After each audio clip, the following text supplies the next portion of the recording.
Welcome to National Pension Partners, where retirement planning meets peace of mind. Today, we're diving into the 412(e)(3 plan, also known as a fully insured pension plan. This isn't just any retirement plan. It's the gold standard for stability and guaranteed benefits. How does it work? Simple. It's funded exclusively by life insurance and annuity contracts. This means no market risks, no actuarial assumptions, just ironclad guarantees. Think of it like this. You're a small business owner who hates surprises. The 412(e)(3 plan gives you predictable, stable contributions every year. Your future benefits are backed by insurance contracts, so you know exactly what you're getting. No guesswork, no headaches. But there's more. These plans are designed to maximize your contributions and offer significant tax advantages. And with National Pension Partners, you're not just getting a plan, you're getting a team of experts, attorneys, CPAs, actuaries, all dedicated to making your retirement as secure as possible. We provide personalized consulting, ensuring that your plan is tailored to your specific needs. Best part, initial consultations and proposals are absolutely free. $0, zero commitment. So if you want a retirement plan that's as reliable as your morning coffee, head over to nationalpensions.com. With the 412(e)(3 plan, your future is in safe hands. Retirement planning never sounded so thrilling. Perfect for small business owners who like their finances as predictable as Monday mornings. Stable contributions, ironclad guarantees, and serious tax advantages. It's the trifecta of financial security. And with National Pension Partners, you get a team of brainiacs, attorneys, CPAs, actuaries, ensuring your retirement is as secure as Fort Knox. Oh, did we mention the free consultations? That's right.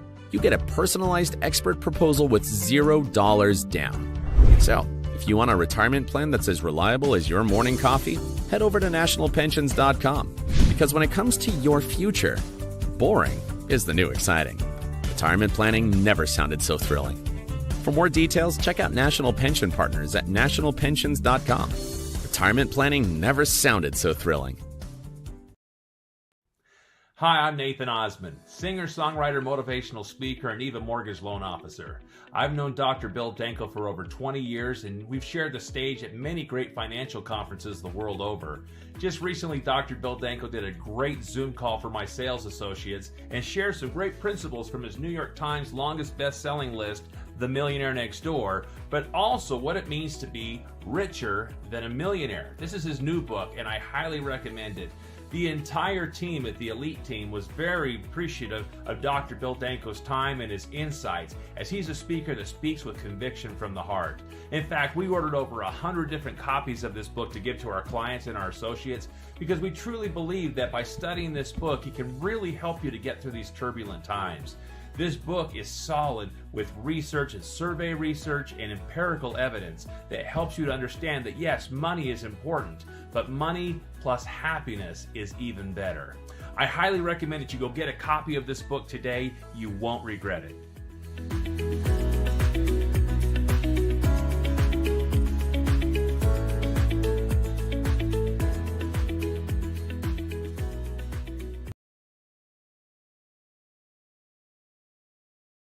Welcome. Today, we're going to look at a unique tax planning opportunity using a little known plan to create huge tax deductions for 2020. So listen up to this not well-known plan called 412(e)(3. And today I have a special guest, Max Culiet, who's a certified financial planner, a registered investment advisor, to help us with understanding 412(e)(3 plans.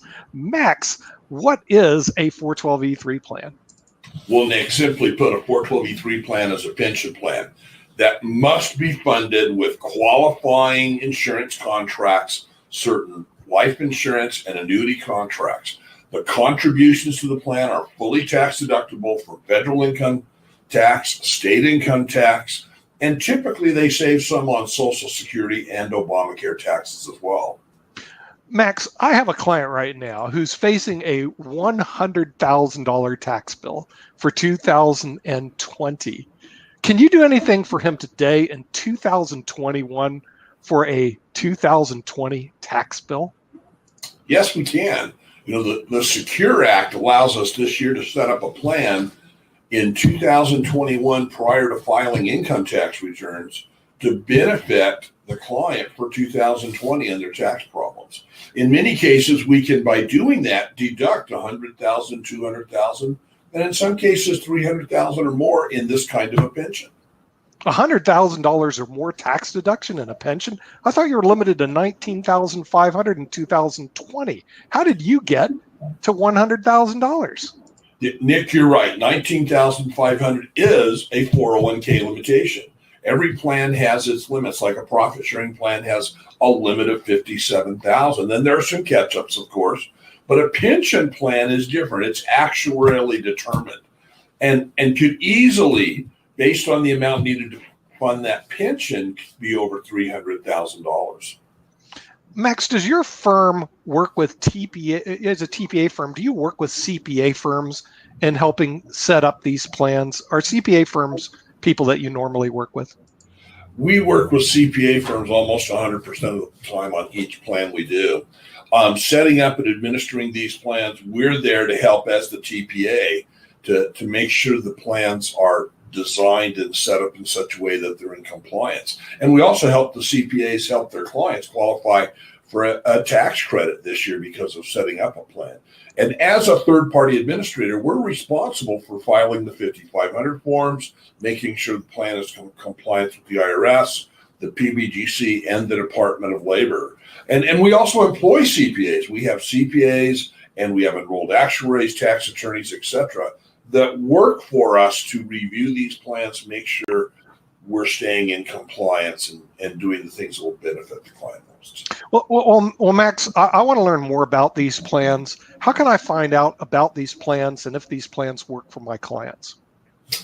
Well, Nick, it's pretty easy. Give us a call. Call me at 877-252-1692, and we'll get back to you. We'll, sit down and have a meeting, or you can even email me at max@nationalpensions.com. Either way, we can then set up a time to review your specific, client and their circumstances, and probably design something that could be very beneficial to them in the future.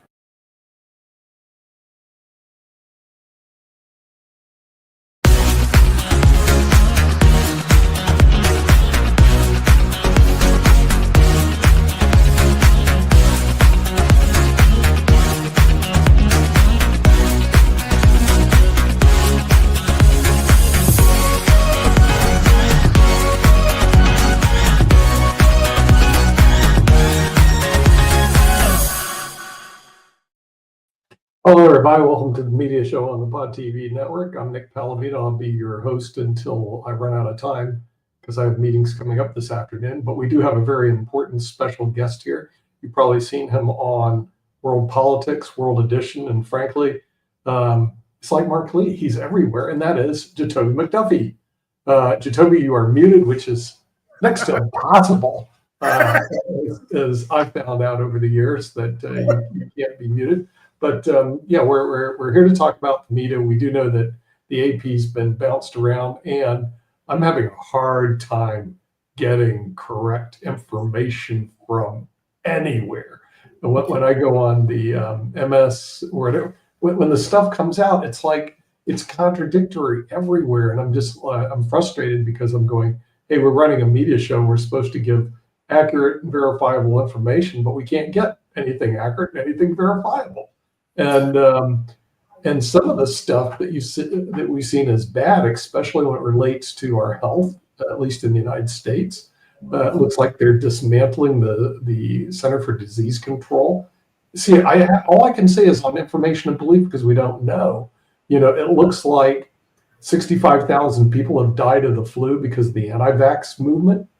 That's not good. And so it seems to me your country, Jacoby, is in chaos. That's all I can say.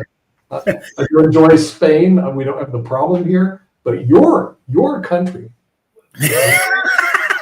I mean, it is in chaos, and the people voted for this chaos. We were told, people were warned, people were told that this is the same chaos or similar chaos that happened in the first 4 years of this administration.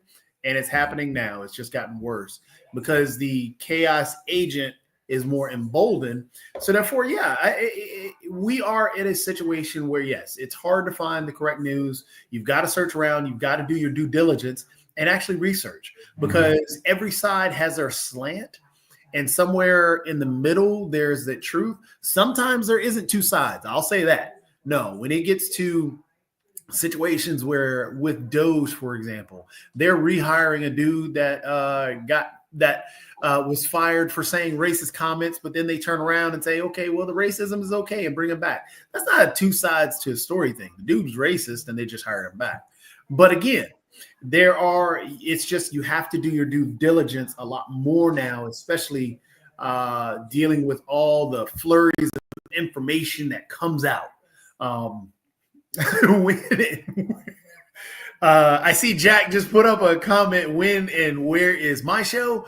Well, it's supposed to be the Gamers Den, and I'm still getting some things ironed out with that, because I want to talk not only the normal way that gamers do, because they do the same thing here, but dealing in technologies, because that's an industry that I'm very familiar with, and that's the industry that I come out of, and I'm building actually a nonprofit in that business, or in that in that arena as well. So the Gamers Den will start up soon as I can get some time to line up a few guests to talk about not only the effects around mental health in games, because a lot of individuals are worried about that. Talk about actually the history behind games, the diversity within the gaming world that is there and also not there. Because honestly, there aren't a lot of female heroes. However, one of the first female heroes in games was Metroid. That was actually a female character. People don't really realize that. It took years for that to come out, because of the same thing in entertainment.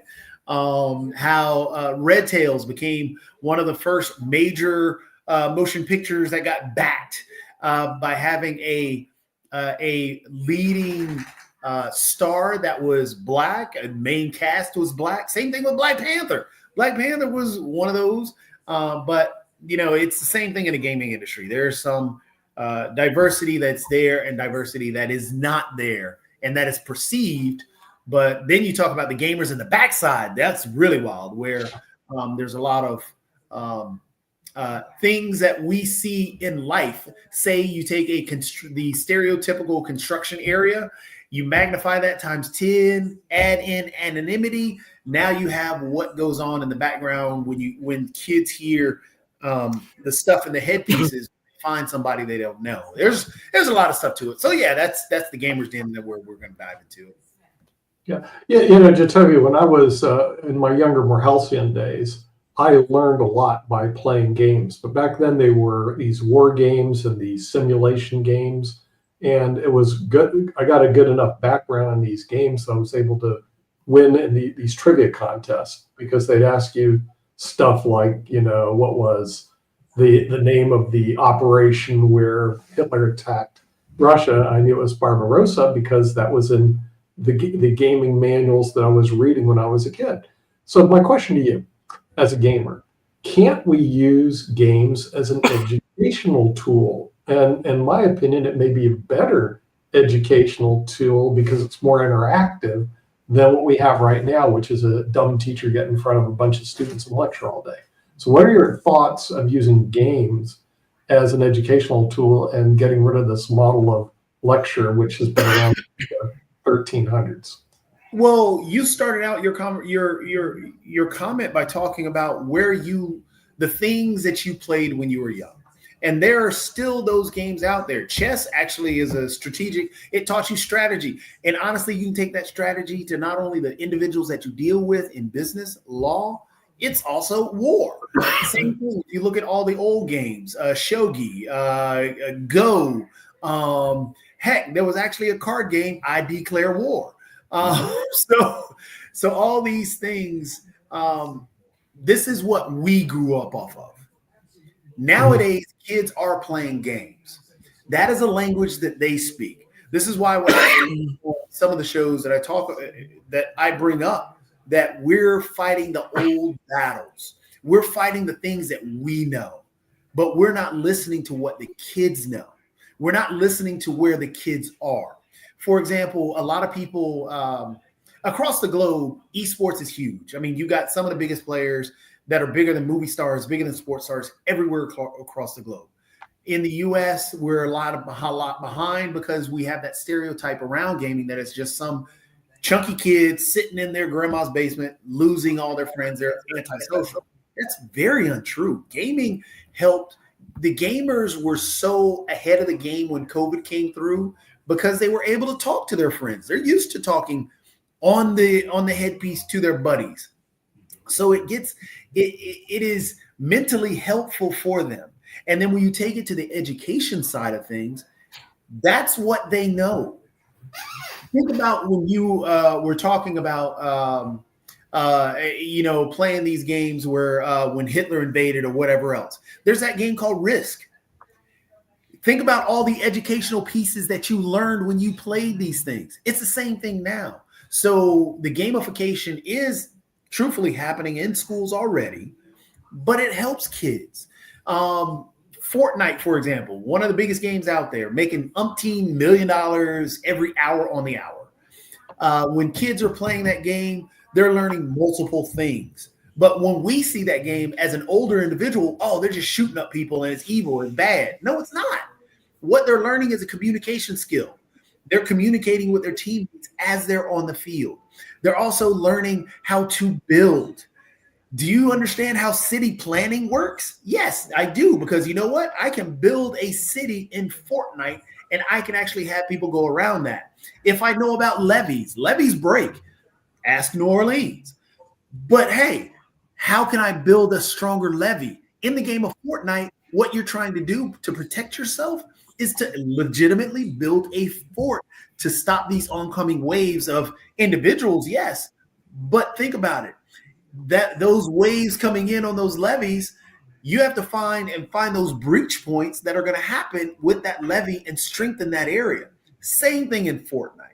And so we have to look, we as older individuals and as parents have to understand these things are important to our kids, these games, but we can take it and educate them and navigate them in the world in a better light and make them understand, okay, well, you know now how to build in Fortnite. Hey, you know what? I think you'd be good at engineering. You know what you can do now? You can build a circuit board, a brand new circuit board that nobody's ever thought about, and actually increase the capabilities of the computers, because Microsoft just introduced the first quantum chip. We're going to a high-tech world. We have to use the technology that our kids are learning and enjoying and navigate them to that high-tech world. So yeah, it makes sense. A lot of teachers are already using gaming. I've seen some teachers even do dance moves and other things within their classrooms, not just here in the Raleigh-Durham area, but around the country and everything. I've got some relatives of mine that are teachers, and they are oftentimes using gamification as part of their class. So I don't know. Actually, most teachers I know do not do the standard just sit in front of a lecture kind of lecture, not even on the college level, because they oftentimes will bring in some gamification if it's nothing but getting to know the people that are in the audience. Because I know even when I've done some of my history lectures, and I've done some with Pierce Freeline and others, will find out their favorite food, their favorite music, or other kind of things that engage the crowd and not just on whatever the lecture is about, and all along those lines. So it is something that is very common in the education field, and it's been more common lately, even though I would argue it's been there for a while and everything. Because I remember games even when I was in school, in high school and everything, and that was back in the late 70s. Matter of fact, I ran into one of my classmates yesterday because he's got a farm that he just bought in Warren County that he's turned into a cultural center, a historical cultural center, and all along those lines. So big shout out to Herman Austin. Hopefully we'll have him on the network in the not too distant future, sharing what he's got going on and everything like that. But yeah, gamification has been around for a while in terms of check this out. What's the spelling bee? The spelling bee is a game. That's all it is. But the thing is, we understand that concept because we grew up with that concept, and we know that, hey, that's a tournament, yeah, blah blah blah blah. But when a kid comes to you and says, you know what, I'm gonna go back here and I'm gonna play the Infinity Nikki, and people are gonna sit there and say, what in the world is Infinity Nikki? Well, the actual game itself is. It basically you're learning. The fun part about it in that game is that you can learn style per se, matching colors, matching outfits, figure out what you want to do in terms of navigating the world around you, building your own populace. There's a game that was built on, well, tons of games that are built on Viking mythos, but there's this one called Vanguard, I think it is, or Veilguard. That one you work with 6 friends that you can throw into the same server. You guys will go across this world. Basically, you're Vikings. You're reliving that life, and you have to go and harvest stuff. You have to go and build your town to protect you from incoming creatures that may come through. You really learn these things in the game. And we have to change our mindsets as older individuals and understand that this is where the kids are. We have to speak in their language if we want to help them navigate the world today. Because we growing up didn't have social media, didn't have everything hitting us. I mean, every few seconds. But if we can teach them in their language through gaming, there are games out there that you can actually on social media. It's cool. I'm gonna have to kind of push back on you a little bit and everything. We might not have had social media the way that our kids, or in your case, your kids, and in my case, my nephews had social media and everything. But if you will recall, and I know that Nick will recall it as well, then I'm in my early 60s now. I do remember that when I was a youngster playing a game called Telephone. Telephone was nothing but another version of social media, because you would be having those whole conversations with your friends and everything using a fake can and doing that whole thing. So that was a very rudimentary form of social media, but we did have some social media back in the day. It was very rudimentary, but we did have some social media back in the day. That's not social media. That's just people on a can talking back and forth. And half the people didn't even do it because some of us just decided I wanted to go over here and take my G.I. Joe and fight with my G.I. Joe men. I didn't need no can. So yeah, like I said, it was rudimentary social media, but we also had Pong, which was a very early video game and everything. And we also had which I it may still be laying around somewhere in one of my family's houses and everything. We had Operation and Rock'em Sock'em Robots. Well, what's interesting also talking about war and talking about, like Nick, you had brought up the combat and all the other this whole gaming stuff came out of the Defense Department. So you talk about Pong, look at the history of Pong. I mean, that's... Yeah.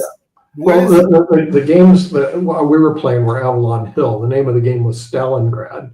And basically, you learned all about the different, like the Messerschmitt 262s, that you had all these different armored vehicles, the Panzer tank and all this. In other words, you're basically forced to learn a lot of history and mechanics by playing the idiot game. Now, back then, they were on the board. They weren't computers.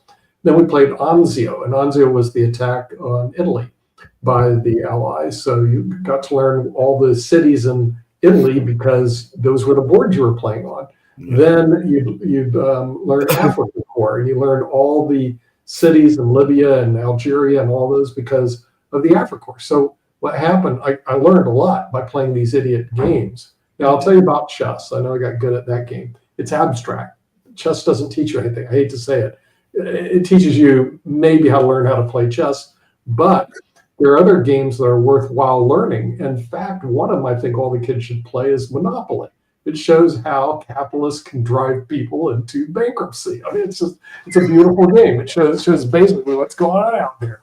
And then there's the stock market. I think they had stock market games and didn't play them, but I think learning through games is actually a very it's very useful if we would ever adopt this in our educational system. And the last teaching gig I had at Northeastern, it wasn't gaming. It's traditional.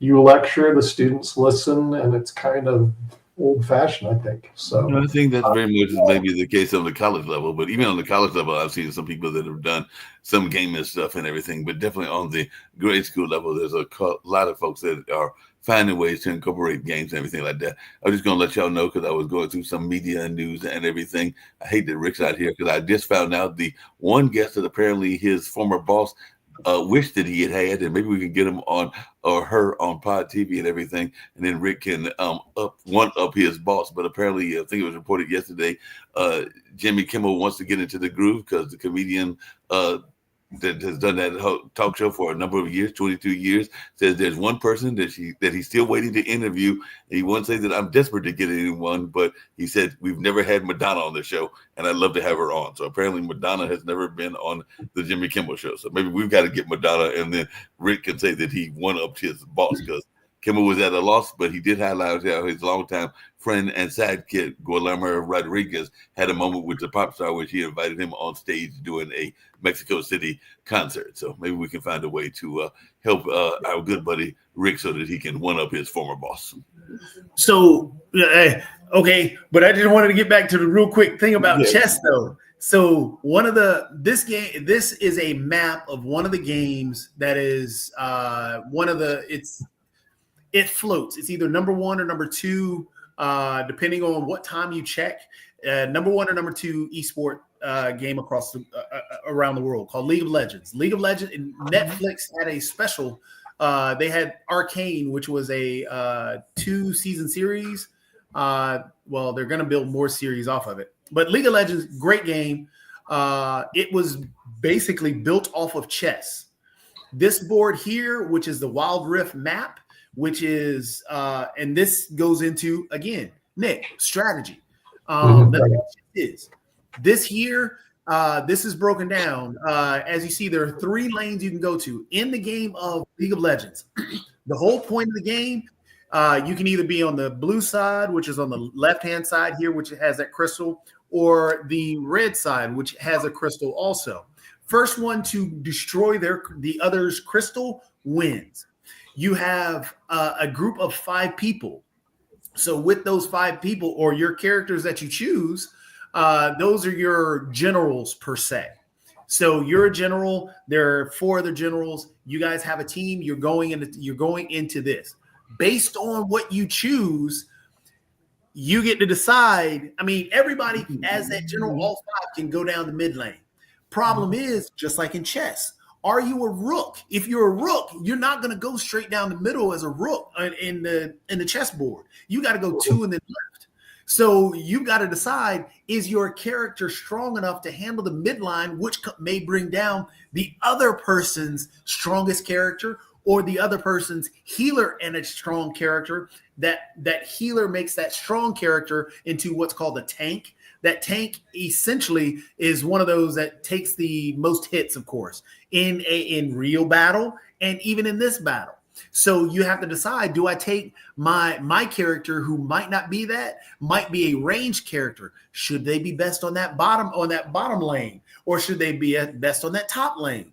And then on top of that, while that's going on, those little circles that are out there, they're marking off different areas that have extra pieces. So, for example, if you use chess and you're taking maybe the knight, and you take the knight and get to that particular green area, that opens up a bishop, and that bishop can now move from that green area and attack whoever is against you. So in this League of Legends, say that the individuals on that blue crystal go to one of those circles, free up something there, they can use that to help them on their conquest of the other side. It's it is intense. The matches, because like there is no real speed match in League of Legends unless the other person is really garbage, just like in chess. And this is one of the most closely related games outside of chess itself. This is one of the closest related games to chess in the esports world. We got Rick here and everything. I did have a question for him, and it's actually for everybody. And it's not so much what I asked earlier about Jimmy Kimmel, because I brought up some Jimmy Kimmel news earlier, but I'll get to that in a second. But my question to everybody is, apparently there's a Georgia lawmaker, and I know we talked about it before, even on Gamers Den, Jacoby, that wants to make it illegal for anyone under the age of 14 to use social media in the name of internet safety. So they put out another bill, Senate Bill 165, that would ban minors from social media and allow for parents to request social media platforms terminate the accounts of their children. So they're trying to do this in Georgia and everything. So do we think that this is a good idea to try to regulate young people that are maybe spending a lot of time on social media? Because I heard Nick say earlier that it can help with education, but apparently they're talking about trying to terminate these kids from using social media and everything. So as it even says, when a parent requests for an account for their child to be terminated, companies would have to do so within 10 days of the request or risk fines. And that's if this particular thing passes. So my question for Jacoby is, do bans like this ever actually accomplish anything? Do they work, or are they easily avoided? What's the deal?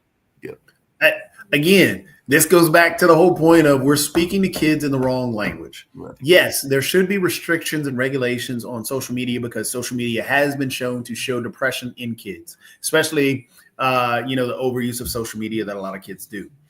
But the big thing is bans in the high-tech world that we are in now. Kids are going to get by that. Kids are going to find ways to get to the internet. Kids are going to figure out ways to avoid things. For example, a lot of parents don't know about Discord. All they hear about Discord, and if they hear about Discord, they don't even know what the heck it is.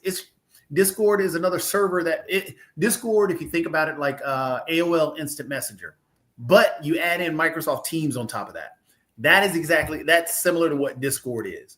And kids will jump on that, and they're doing the same thing that they're doing with social media, because it is a social media platform. And what they're doing is they're sharing memes. They're talking to their buddies. You ban Discord from your house. You know what they're going to do? They're going to find another thing, jump to Reddit, jump to whatever else is out there, because that's what we did as kids. But we're not understanding that our kids are doing the same exact thing, but they just have better technology that we don't understand and know. You think got better technology? The best thing to do is actually interact and help navigate. Help them navigate what they're doing and everything.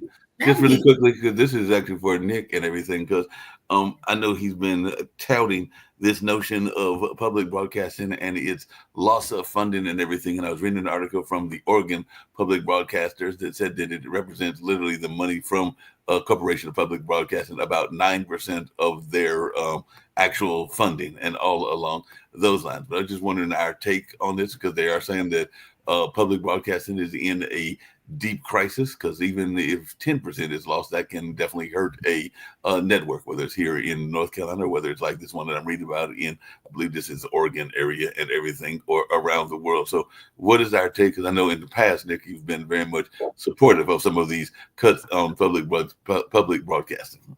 Yeah, I would say no government funding, but I'll tell you why. I don't mind the private funding, and I actually do like PBS, and we do donate to PBS in order to members and all that stuff. But I think the government needs to get out. But here's part of the reason why, Mark.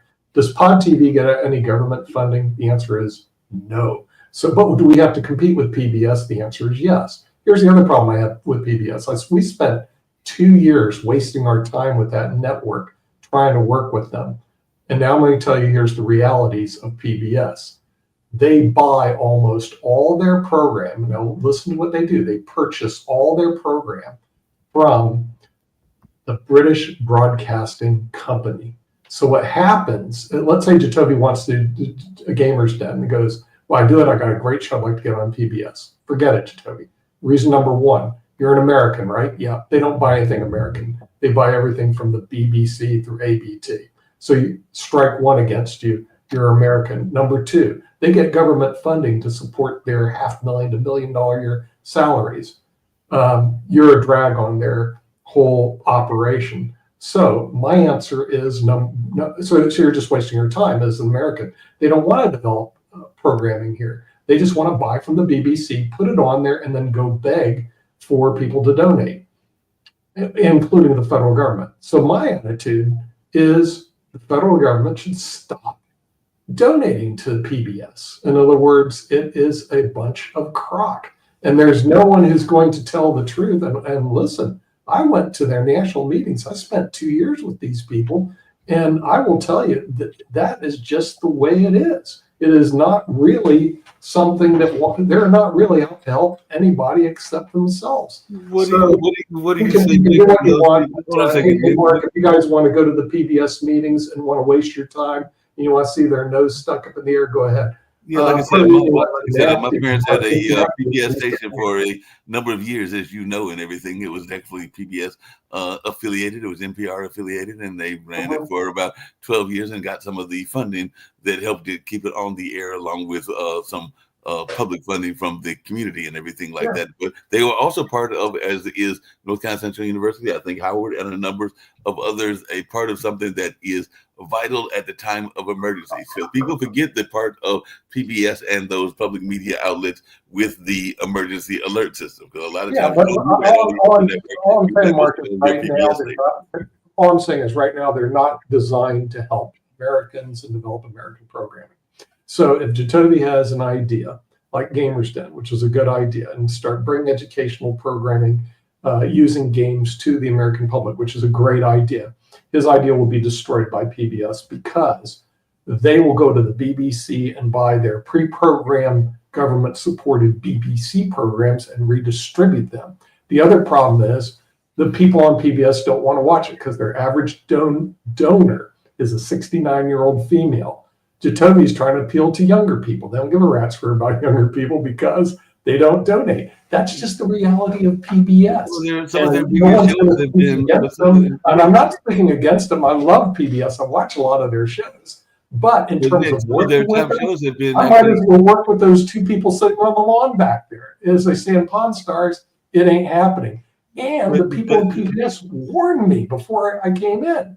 But this is how they operate. But Nick, some of their biggest shows, and I think Rick can even agree with this as well, have been youth-oriented shows. Sesame Street, when I was growing up, Zoom, Kids Rock, not Kids Rock, but Jailhouse Rocks, and a lot of things like that were very much youth-oriented programming. A lot of the Corporation for Public Broadcasting funding goes to the local organizations, and the local organizations do create programming. I know that Willa Brigham had a show that was this is the fantasy one portray. I'll tell you what, have you ever been in the PBS headquarters in Raleigh-Durham? Yes, several times. Is it a small little operation, or is it a huge, beautiful new building? It's a beautiful building, but they're not paying all that. Huge, Mark, is it huge? It's relatively huge, but it's not as huge as some of the other ones. Thank you. No further questions, Counselor. Rick, do you have anything to say? I'm looking at the PBS schedule, and it's not all BBC. I'd say probably less than 10% BBC, and their schedule is lousy. I'm having a hard time getting the whole thing up here, but I haven't seen I know they use some BBC programming, but I haven't managed to pull up a single BBC show. But no, what they do is they buy it through the American. Yeah, but like Antiques Roadshow is mostly American. Which one?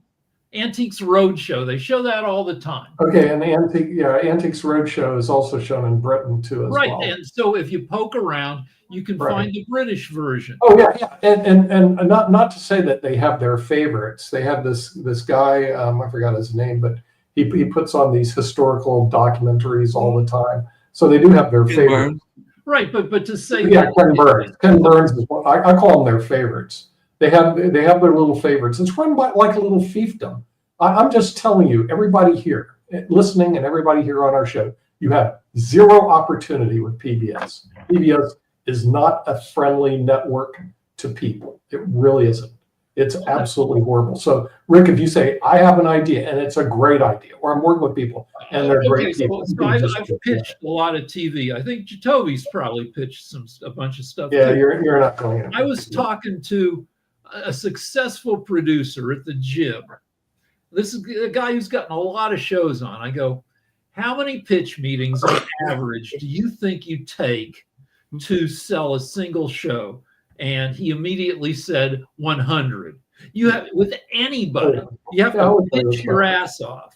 The deal is that, like, if you pitch to Comedy Central, that guy, their main, pitch receiver, he hears thousands of pitches. Well, he hears thousands of shows pitched a year. He has the budget to greenlight maybe 2 shows, maybe 4 shows. That would be about right. It's really, really very limited. But my experience with PBS is they wanted Downton Abbey, and I forgot all the other shows that they got from the PBS, from the British Broadcasting Company. Yeah. Okay, they had what is it? The Call the Midwife. That's a BBC thing. Right.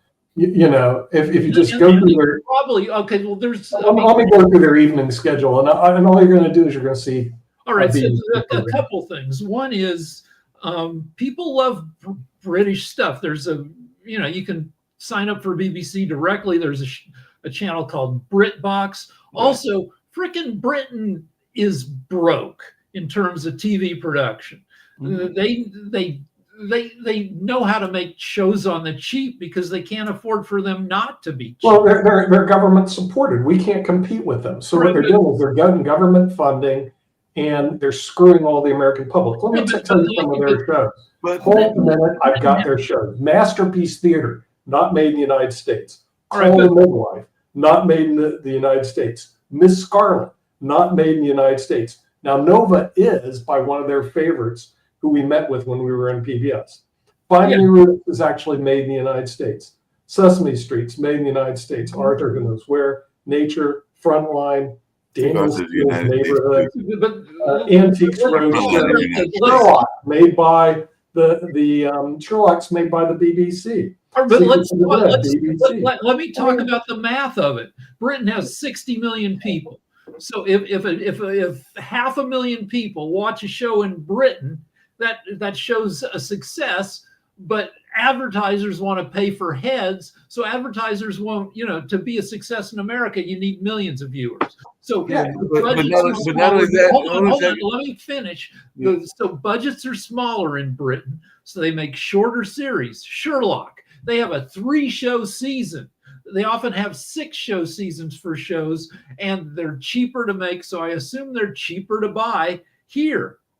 Yeah, but see, what happens is that BBC is supported by the government in Great Britain. Then the PBS, which is supported by private and government in the United States, buys programming from the government in Great Britain, and they redistribute it here in the U.S.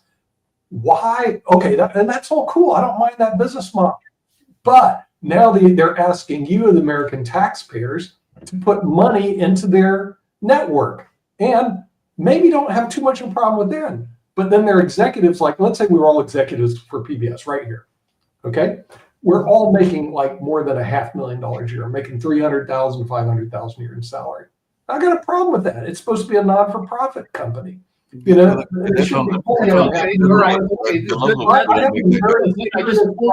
just pulled it up. So yeah, go look at their 990. So I can give you the actual numbers. Paula Kerger, president and CEO of PBS, earned over $1 million in compensation plus another $100,000 in other compensation. Right. So yeah, that's a ton of money. But for non-profit. Hey, Rick, time out right there. Paula, what's her name? Who's been in the president's position forever, earns more than $1 million a year. Okay? See, this is wrong. It's supposed to be a not-for-profit, not a person who sucks the American taxpayer out of $1 million a year. Now, I got to go do a real estate deal, so I'm going to be leaving you guys. But I am not a fan. I'm a fan of their programs. I am not a fan of how it's organized and how they suck blood from the American taxpayer. If you got the American taxpayer away from this, no problem at all. But you guys are not pulling $1 million a year out of a Pod TV, but you guys are all contributing to Paula's $1 million salary.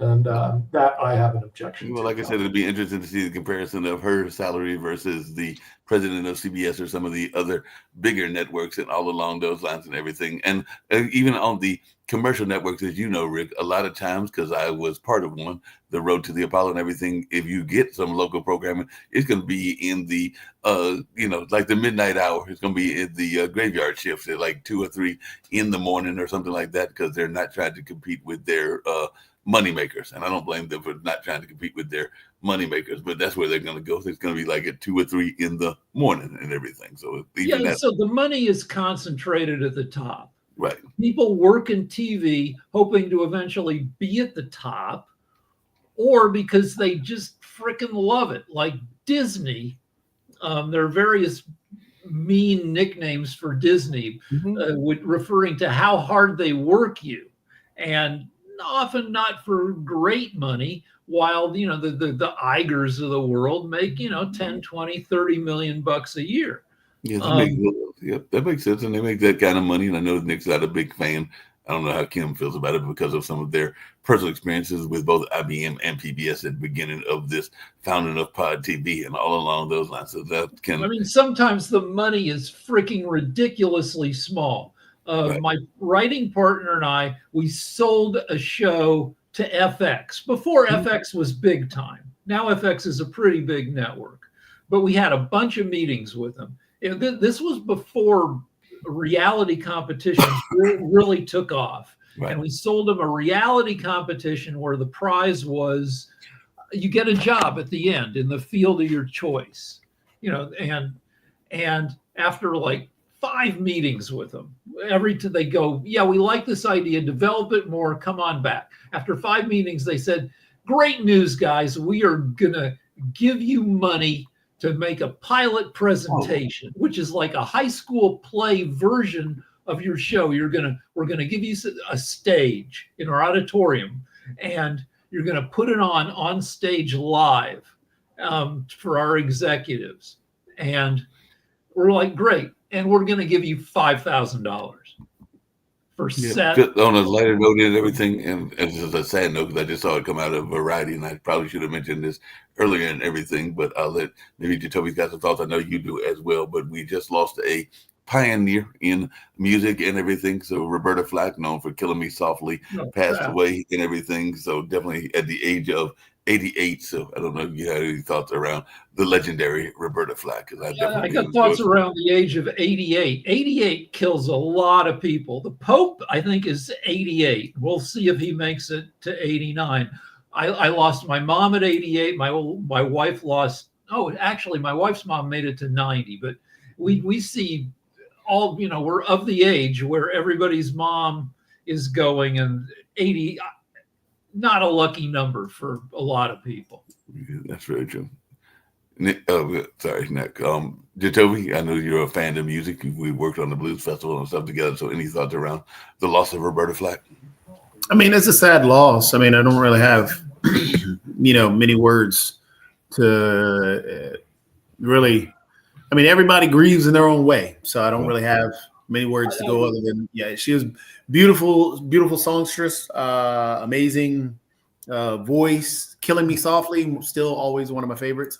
But yeah, sad. I have more thoughts on the number 88. If you see a guy with a tattoo that says 88, that's not a good guy, because the 8th letter of the alphabet is H. So 88 equals HH, which is code for Heil Hitler.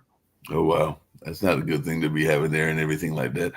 On a different note, and not so much a sad note, but it looks like Colin Farrell won the SAG award for the Penguin, but Jamie Lee Curtis then called him out for giving her COVID, and he said guilty as charged. So apparently there was some, interchange between them and everything like that. But yeah, he did win that. And I'm thinking that's the Penguin. That's the Batman character as well. Correct me if I'm wrong. I don't know if you saw the show. I did not. It was phenomenal.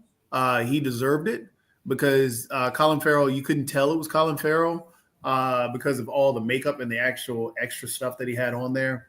But the great one of those 4-hour-a-day latex glue on, like he shows up at 5 a.m, for a 9 o'clock call, and they spend 4 hours turning him into basically a different person. Yeah. And the show, honestly, it's probably one of the best mob shows that has come out recently. It's very reminiscent of The Sopranos. The great part about it is they did exactly what made Marvel so successful. Is it wasn't about superheroes; it was about the real life, and you would never know that Penguin dealt with Batman in that show outside of a few moments at the very beginning where on a news story they mention it, and at the very end. Outside of that, it's about the life of this man, and you really get wrapped into it because the writing is done extremely well. So yeah. On the other hand, it's straight up a crime show. It is about the rise of a crime lord.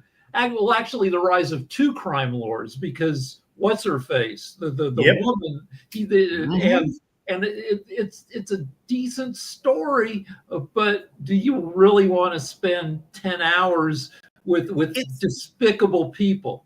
So it all depends on what kind of shows you like. Yeah. And me, I love a slow burn, and that's all that was. That was a slow burn. It was not like, hey, we're doing this action. Oh no, it reminded me of Goodfellas. All right, okay, the Marvel stuff on Netflix, it all moved too slow. So Daredevil, it's like, come on, dude, get to it. You want to get to it? Y'all have a different philosophy and everything. One slow burn, the other does not. Well, speaking of real quick, Mark, coming out next week, they are bringing back Daredevil Born Again is going to be essentially Daredevil on Netflix, or that's what they're trying to. That's the way it looks from the trailers. Yeah. That it's very reminiscent of how they did Daredevil on Netflix, which would be great because they're also. Is it a movie or is it a series? It's a series. It's going to be another 8 hours of people having emotions. Yeah, you're not trying to have that and everything. Hey, just really quickly. I got one gripe about Daredevil. Now, Daredevil lost his eyes in a toxic spill that gave him super perceptual powers, and they show that his other senses are so great that he might as well be able to see, right? Yep. So why walk around like a blind dude? He can see. The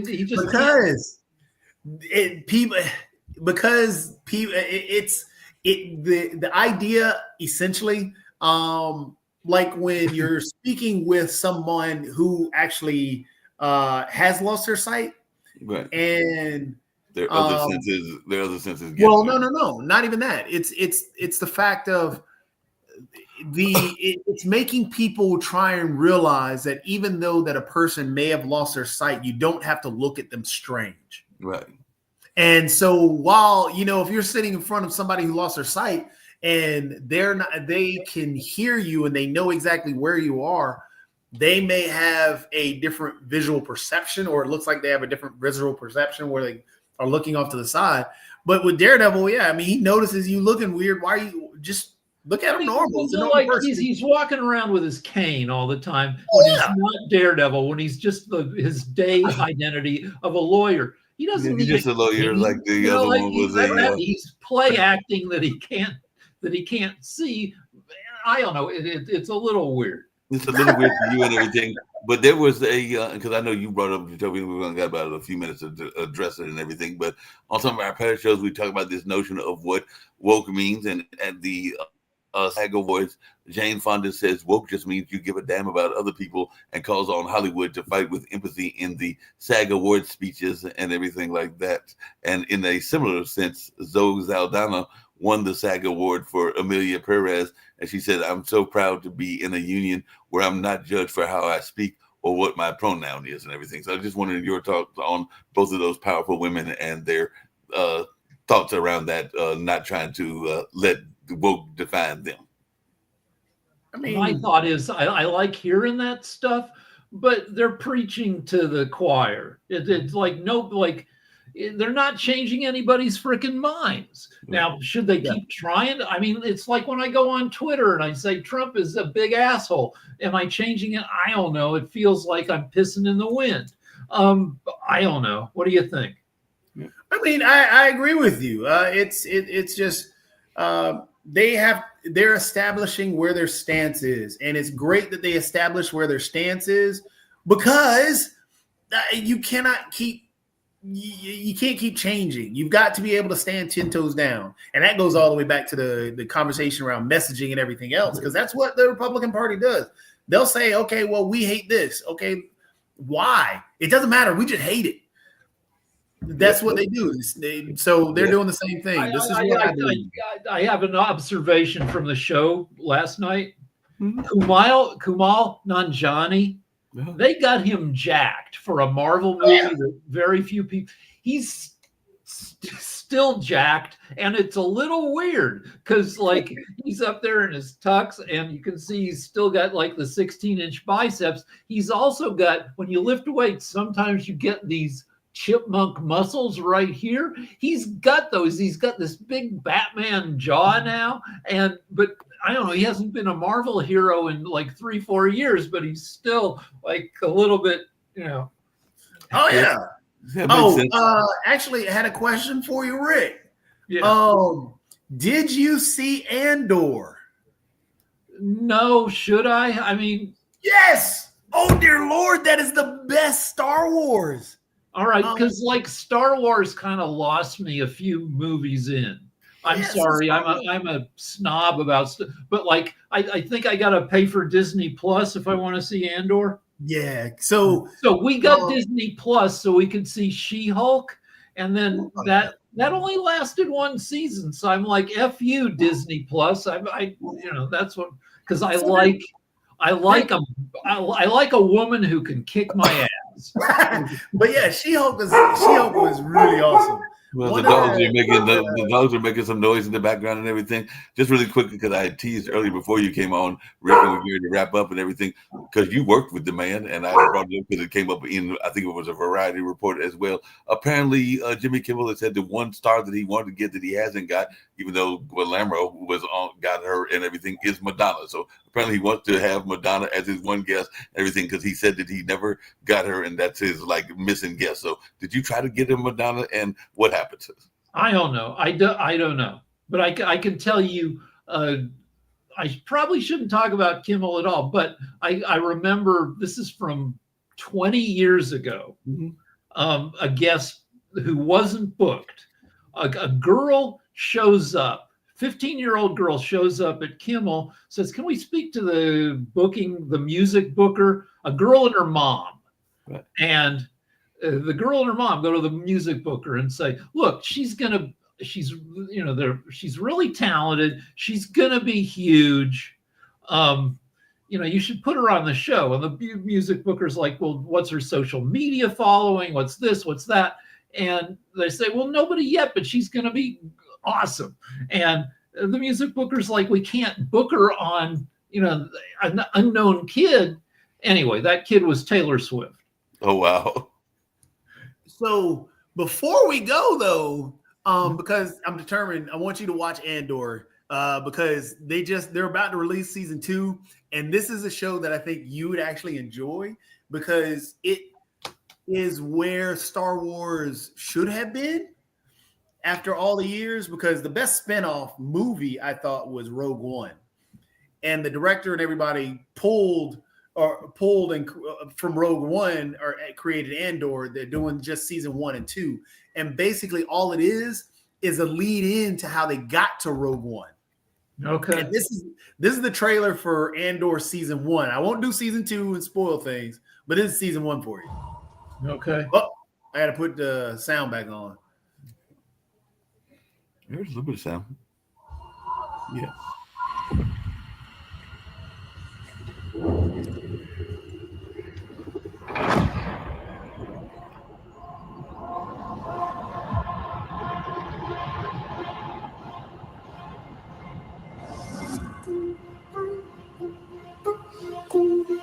To steal from the Empire.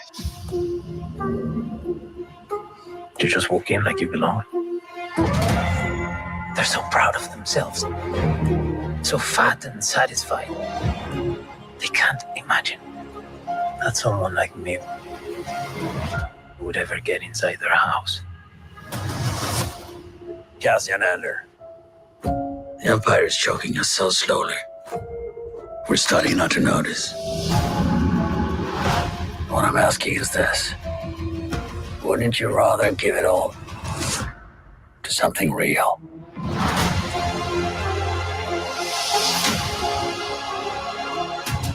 I need all the heroes I can get. For the greater good. Call it what you will. Let's call it war. There's fermenting out there, son. Pockets of fermenting. You're in my net. Are you a fish? Or are you a thief? You're slipping. I'm not slipping. I've just been hiding for too long.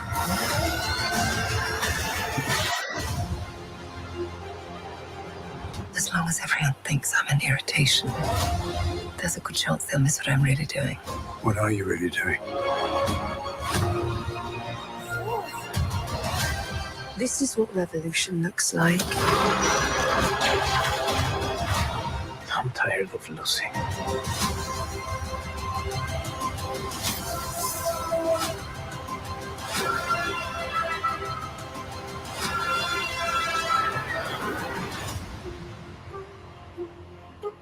All right, it looks pretty good, but here's my gripe with Star Wars, Star Trek, all these altered carbon, all these. Now, Star Wars, I know, was a long time ago in a galaxy, but really it's the future. But science fiction used to be Westerns in space, but now with the technology, it's World War II in space. And the trouble with showing the future is it looks just like the present, but with rocket ships and robots. And so most mainstream science fiction doesn't sufficiently imagine the future because it's not going to look like that. We fill the future with people because that's what we like to see. That's what we have to work with. But the future, like Star Trek, is just a bunch of people running around on a ship, and they all look normal. And Captain Kirk, like, he gets fat over the course of a season, right? He gets a gut, and like that's not the fucking future. That's lazy, and I want to see a more effed up future. You'll see. I think that's why I think you'll like Andor, because and the problem I've always had with the Star Wars stuff is that nobody dies. Nobody, absolutely nobody. In Andor, people die.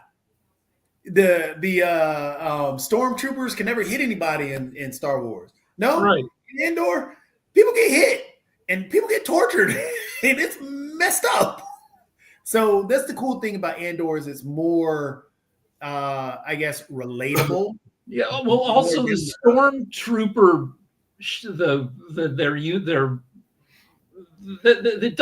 their uniforms don't protect them from crap.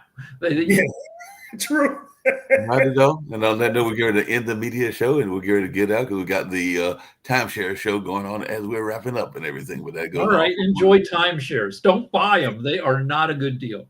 Yeah. Later. All right.